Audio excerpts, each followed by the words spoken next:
Pour beaucoup d'entre nous, c'est le 1er janvier 2024, mais si je te disais que dans certains endroits en Afrique, on est encore en 2016, générique.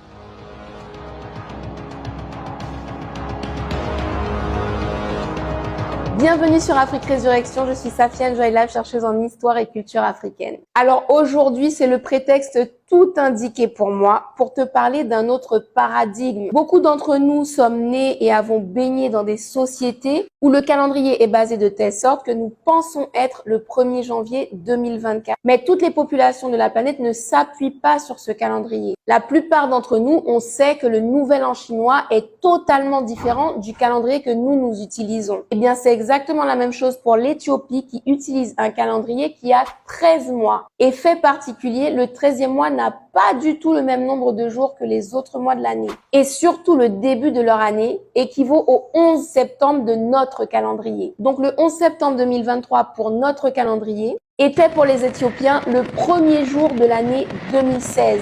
La perception du temps est donc très différente en Éthiopie, notamment concernant les heures de la journée qui, elles aussi, n'ont rien à voir. Pour nous, une journée commence à minuit et se termine à 23h59. En Éthiopie, le début et la fin de la journée sont rythmés par le soleil. Donc, pour faire très simple, l'équivalent de l'heure minuit est à 6h du matin. Et d'ailleurs, si tu as l'occasion de voyager en Éthiopie et qu'on te donne un rendez-vous, demande toujours à ton interlocuteur si c'est l'heure d'Éthiopie ou l'heure occidentale. Parce que lorsqu'un Éthiopien te donne rendez-vous à 8h pour son horloge, eh bien c'est 14h pour l'horloge occidentale que toi tu utilises. Cet exemple de l'Éthiopie, c'est pour te faire comprendre qu'il existe d'autres réalités, d'autres rapports au monde, ce qu'on appelle un paradigme, que celui que tu connais. Parce que n'oublions jamais que le calendrier occidental, même s'il a été extrêmement répandu et adopté dans le monde entier, ce n'est pas le calendrier qu'utilisaient les Africains. Pareil pour le système d'heures, pareil pour les saisons. Au Kenya, les grandes vacances qui ont lieu en juillet-août en Occident,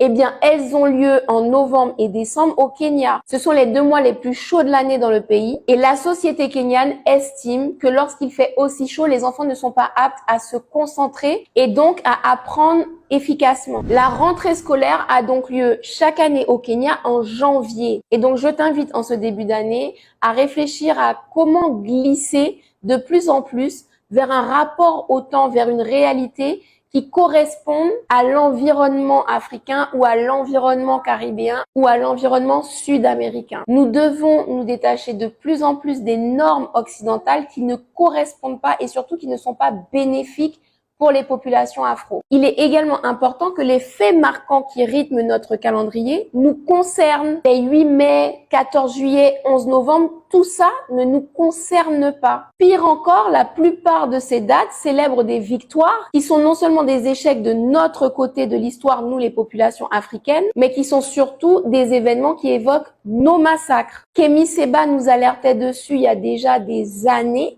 Quand je regarde le 14 juillet 1789, moi, j'ai pas le curseur sur la prise de la Bastille, j'ai le curseur sur le fait que les nôtres sont pris avec des chaînes et ils ont fouetté par le bon maître esclavagiste, le bon béquier et le bon impérialiste pour que nous puissions travailler les terres pour que la France soit un empire riche. Personnellement, le 14 juillet ne me concerne pas. J'ai le droit d'avoir mon propre référentiel, chacun ses références. Le 1er janvier est avant tout l'indépendance d'Haïti, une date extrêmement importante pour toute la communauté noire du monde entier. Ça, c'est un curseur à insérer dans nos calendriers. J'en profite pour envoyer un gros big up à tous les Haïtiens de la planète. Tenez bon parce que nous sommes dans une ère où le désordre va cesser, où l'ordre va régner. Vous avez résisté jusque-là. On est dans les derniers mètres. Je sais que c'est très dur, mais vraiment patience et foi. L'Afrique se redresse et tous ses satellites vont se redresser avec elle, dont Haïti. Je termine cette vidéo en t'invitant à trouver quelques dates que tu pourrais mettre dans ton calendrier